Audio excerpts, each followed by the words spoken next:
Hello दोस्तों, welcome to our YouTube channel. साथियों, एक हिस्ट्री की अपनों ने वीडियो बनवाई थी और उस वीडियो के अंदर अपने टाइमलाइन डिस्कस करी थी। तो ये जो वीडियो बन रही है ये उस वीडियो का पार्ट सेकंड होगा। उस वीडियो में मैंने आपको 1861 तक आपको बता दिया था। दोबारा अगली जो वीडियो आ रही है ये 1861 के बाद की वीडियो आ रही है। देखिए, 1861 के अंदर क्या हुआ था। एक तो इंडियन काउंसिल एक्ट आया था, ठीक है। एक आर्कियोलॉजिकल सर्वे ऑफ इंडिया, एक सिविल सर्विस एक्ट, ये सब पास हुए थे। 1875 में आर्य समाज की स्थापना की थी दयानंद सरस्वती ने। नारा दिया था वेदों की ओर लौटो, ठीक है। फिर 1885 में इंडियन नेशनल कांग्रेस यानी कि कांग्रेस की स्थापना होती है। डब्ल्यू सी बनर्जी अध्यक्ष थे, व्योमेश चंद्र बनर्जी बोलते हैं इनको। उस टाइम में गवर्नर डफरिन था। और कई लोग इसको कहते हैं कि कांग्रेस जो है वो डफरिन के दिमाग की उपज थी। 1905 1905 के अंदर हुआ था बंगाल विभाजन। और बंगाल विभाजन का जो विरोध करने के लिए एक आंदोलन हुआ था, उसको बोलते हैं स्वदेशी आंदोलन। और वो स्वदेशी आंदोलन भी 1905 के अंदर ही हुआ था। उस टाइम में कर्जन था बंगाल के विभाजन के समय। और सबसे ज़्यादा रेलवे का जो विकास है वो कर्जन के टाइम में हुआ था। 1906 में मुस्लिम लीग की स्थापना हुई थी बांग्लादेश ढाका के अंदर। 4 फरवरी को फर्स्ट शिफ्ट के अंदर मैं एनटीपीसी का एग्जाम दे के आया था। उसके अंदर ये क्वेश्चन पूछा गया था कि बांग्लादेश मुस्लिम लीग की स्थापना कहाँ हुई थी। तो मुस्लिम लीग की स्थापना हुई थी ढाका बांग्लादेश के अंदर। 1907 के अंदर हुआ था सूरत अधिवेशन। और सूरत अधिवेशन में पार्टीशन हो गया था कांग्रेस का गर्म दल व नरम दल को लेकर, ठीक है। यानी कि गर्म दल के विचारधारा के अलग और नरम दल के विचारधारा के अलग। लाल बाल और पाल यानी लाला लाजपत राय, विपिन चंद्र पाल, लाल बाल और पाल, ये सब, विपिन चंद्र पाल, लाला लाजपत राय और बाल गंगाधर तिलक, ये 3 आदमी जो थे इन्होंने अपनी पार्टी अलग से बना ली थी जिसको गर्म दल के नाम से कहा गया। फिर 1909 में मार्ले मिंटो सुधार अधिनियम आया। मार्ले उस टाइम में भारत के सचिव थे जो कि ब्रिटेन की संसद में बैठते थे। या नहीं बैठते थे, वो ब्रिटेन की संसद जो थी ना, यानी कि ब्रिटेन के अधिकार में था इंडिया। और वहाँ की जो पार्लियामेंट थी, जिस हिसाब से इंडिया की पार्लियामेंट आज दिल्ली में चल रही है, उस हिसाब से ब्रिटेन में उस टाइम में जो पार्लियामेंट चलती थी उसके अंदर भारत का प्रतिनिधित्व करने के लिए एक भारत सचिव का पद था। उसका उस टाइम में मार्ले भारत के सचिव थे जो कि ब्रिटेन की संसद में बैठते थे। और मिंटो थे उस टाइम में वायसराय। 1911 में जॉर्ज पंचम भारत आए थे और 1911 के अंदर दिल्ली दरबार का आयोजन किया गया था। और राजधानी को बनाने की घोषणा हुई थी कि कोलकाता से राजधानी को दिल्ली लाया जाए। देश की राजधानी दिल्ली 1911 में आई थी। 1914 प्रथम विश्व युद्ध शुरू हो गया था और ये 1918 तक चला था। 1915 में महात्मा गांधी जो कि इंडिया में आए थे, गए कब थे? 1993 में अफ्रीका गए थे। किस कंपनी का केस लड़ने गए? दादा अब्दुल्ला कंपनी का केस लड़ने गए थे। वकालत की पढ़ाई की हुई थी उन्होंने, बहुत ही कुशल वकील थे ये। और 1915 में ये वापस आए थे। 9 जनवरी 1915 को आए थे, इसलिए 9 जनवरी को इनके सम्मान में भारतीय प्रवासी दिवस मनाया जाता है। 1916 में लीग व कांग्रेस के बीच में एक अधिवेशन के अंदर समझौता हो गया।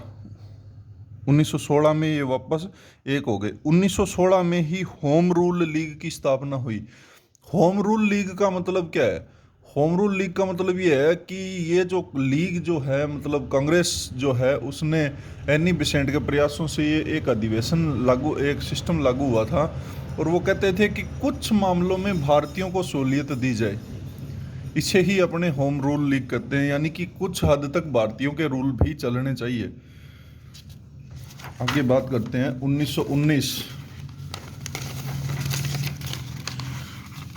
1919 मार्टिन चेम्सफोर्ड सुधार अधिनियम, यह आया था 1919 में। एक रोलेट एक्ट 1919 में आया था।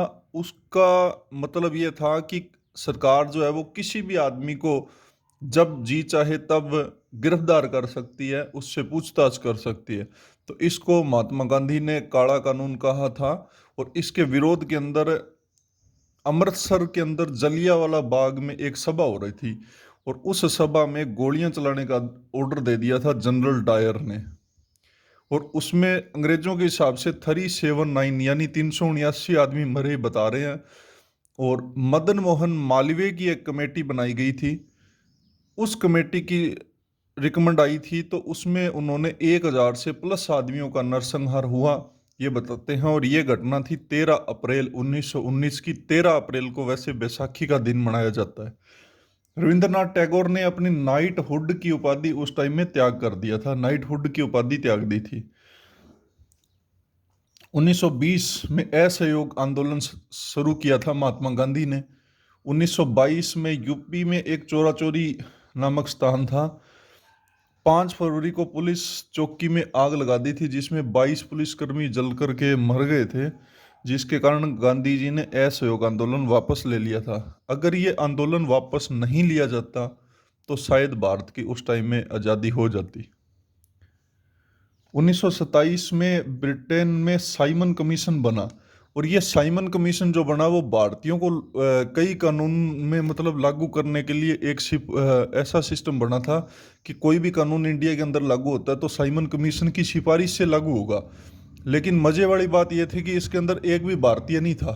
इस वजह से भारतीयों ने इसका विरोध करना शुरू कर दिया। और सबसे ज़्यादा विरोध बढ़ा था लाहौर वाले एरिया के अंदर, ठीक है। और वहाँ पे साइमन कमीशन जब ये 1928 के अंदर भारत पहुंचा था, 1927 में ब्रिटेन की पार्लियामेंट में ये पास हुआ था। तो साइमन कमीशन का विरोध लाला लाजपत राय कर रहे थे। और लाला लाजपत राय की मौत हो गई थी उस टाइम में। सैंडर्स ने इनको पीट पीट के इनकी हत्या कर दी थी, और सड़क पे ही ये मतलब इनको पीटा गया था। और 10 दिन बाद अस्पताल में इन्होंने दम तोड़ दिया था। लेकिन जाते जाते इन्होंने एक बात कही थी कि मेरी पीठ के ऊपर एक एक लाठी का वार जो है वो अंग्रेजों के शासन में ताबूत की कील साबित होगा। मतलब ताबूत की कील मतलब सिंहासन जो बैठे हैं उनके अंदर अगर कील होगी तो उनको दिक्कत होगी ना। तो इन्होंने ये कहा था कि ये कील साबित होगा। साइमन कमीशन का विरोध होता रहा। 1929 में असेंबली हॉल में बम भगत सिंह व बट्टू केशवर दत्त ने गिराया, क्योंकि वो चौंकाना चाहते थे। इसमें किसी की भी हानि नहीं हुई थी। 1929 में असेंबली हॉल की घटना हुई, इसमें कोई भी आहत नहीं हुआ, केवल अंग्रेजों को चेतावनी के तौर पे ये बम फेंका गया था। फिर आती है बात 1930 की। सविनय अवज्ञा आंदोलन को शुरू करने का कारण अंग्रेजों द्वारा नमक जैसी कई जरूरी वस्तुओं पर बहुत ज़्यादा कर लगा दिया गया था। इस वजह से सविनय अवज्ञा आंदोलन शुरू किया गया था। हम अपना नमक नहीं पैदा कर सकते थे, पर अंग्रेजों से खरीदना होता था हमारे को। यानी कि जैसे अभी सांबर झील के अंदर या जो मतलब तटीय क्षेत्र है इंडिया का, वहाँ से अपने नमक पैदा करते हैं, तो वो नमक अपने पैदा नहीं कर सकते थे। उस टाइम में अंग्रेजों से ही नमक खरीदना पड़ता था, और अंग्रेज उस पर टैक्स लिया करते थे। तो महात्मा गांधी ने सोचा कि ये छोटी छोटी चीज़ों पे अगर भारतीय टैक्स देने लग गए तो भारतीय तो बिल्कुल गुलामी में बिल्कुल जकड़ी जाएंगे। तो इस हिसाब से फिर उन्होंने आगे चल के आंदोलन किया, दांडी मार्च वगैरह किया। साबरमती नदी से 78 अनुयायियों को लेकर के गए और नमक कानून जो था वो तोड़ा। नमक कानून तोड़ा था ने कि मतलब कोई ऐसा कुछ नहीं है। यानी कि उन्होंने ऐसे नमक हाथ में लिया और बोल दिया कि आज से नमक भारतीय खुद बनाएंगे। बात आ जाती है 1930 की। 1930 से 31 में पहला गोलमेज सम्मेलन यानी फर्स्ट राउंड टेबल समिट जो थी वो 1930 में हुई थी। 1931 में बात आते आते गांधी इरविन पैक्ट, ये 1900 गांधी व इरविन के बीच में समझौते हुए थे। और इसी समझौतों से खुश होकर के महात्मा गांधी ने सेकंड गोलमेज सम्मेलन यानी 31 में जो सेकंड गोलमेज सम्मेलन हो रहा था उसमें इन्होंने भाग लिया। इसमें 11 सूत्री मांगों को रखा गया, जो अंग्रेजों के सामने नई बात थी। इसमें 11 तरह की मांग रखी गई थी। 1932 में थर्ड गोलमेज सम्मेलन हुआ। 1935 में भारत शासन अधिनियम आया। और ये भारत शासन अधिनियम अब अंग्रेजों को लग गया था कि भारतीय ज़्यादा देर तक अब अपने को टिकने नहीं देंगे। तो इस वजह से उन्होंने इस शासन व्यवस्था को लागू करने के लिए ये भारत शासन अधिनियम 1935 में लेकर के आए थे, ताकि भारतीयों को कुछ शांत रखा जाए। उससे पहले 1934 में एक आरबीआई एक्ट आया, जिसके तहत भारतीय रिजर्व बैंक की स्थापना की गई थी। और ओसबोर्न स्मिथ उसके पहले गवर्नर थे, वो आपको इकोनॉमिक्स में बताया जाएगा। भारतीय 1935 में आरबीआई एक्ट के द्वारा इसकी 1934 के आरबीआई एक्ट से इसकी स्थापना 1935 में हुई थी, एसबीआई बैंक की, एसबीआई की नहीं, सॉरी, आरबीआई की, भारतीय रिजर्व बैंक की। 1937 में चुनाव हुए थे। 11 में से 7 राज्य जो है वो कांग्रेस जीत गई थी, यानी कांग्रेस की एक तरफा जीत हो गई थी। 1938 में एक हरिपुरा अधिवेशन हुआ था कांग्रेस का, जिसमें बोस कांग्रेस के पद पर चुनाव जीत लिया, तथा गांधी जी के एक आदमी थे पट्टाभी सीतारमैया, जिनकी हार हो गई थी, और गांधी जी ने इसको व्यक्तिगत हार माना था। और ये चुनाव हो किसके लिए रहा था? कांग्रेस के अंदर अध्यक्ष पद के लिए चुनाव हो रहा था।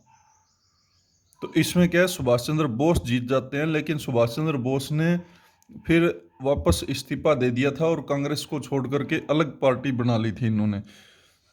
1939 से लेकर के 1945 तक सेकेंड वर्ल्ड वॉर चला, जो कि मित्र राष्ट्र व धुरी राष्ट्रों के बीच में चलता है। हिटलर जो एक तानाशाह था, जर्मनी में नाजीवाद को बढ़ा रहा था, और उसकी मौत 1945 में होती है, और वो जापान में बम वगैरह डाल करके उस युद्ध को शांत कर दिया जाता है। यानी कि उसमें एक नई ताकतें उभर के आएगी, रूस और यूएसए।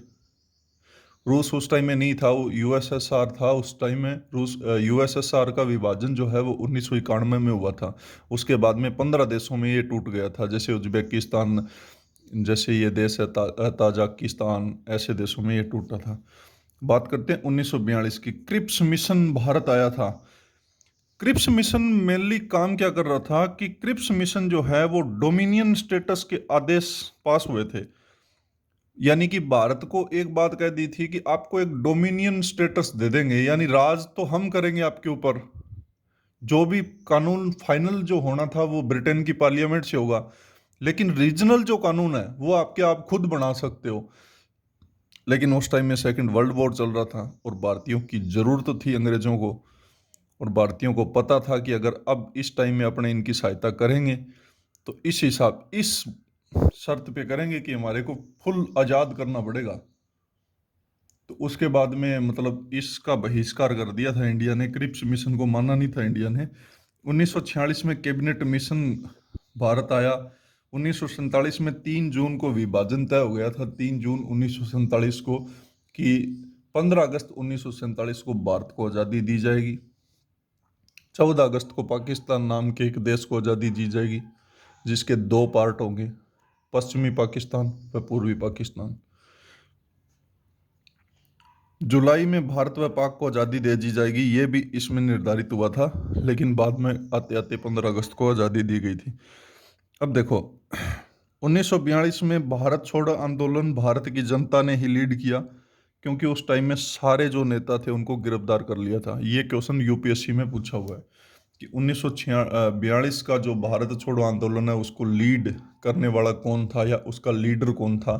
तो लीडर कोई नहीं था, क्योंकि उस टाइम में जो बड़े नेता थे उनको सारों को अंग्रेजों ने गिरफ्तार कर रखा था, और जनता खुद ही अपने हिसाब से आंदोलन लड़ रही थी।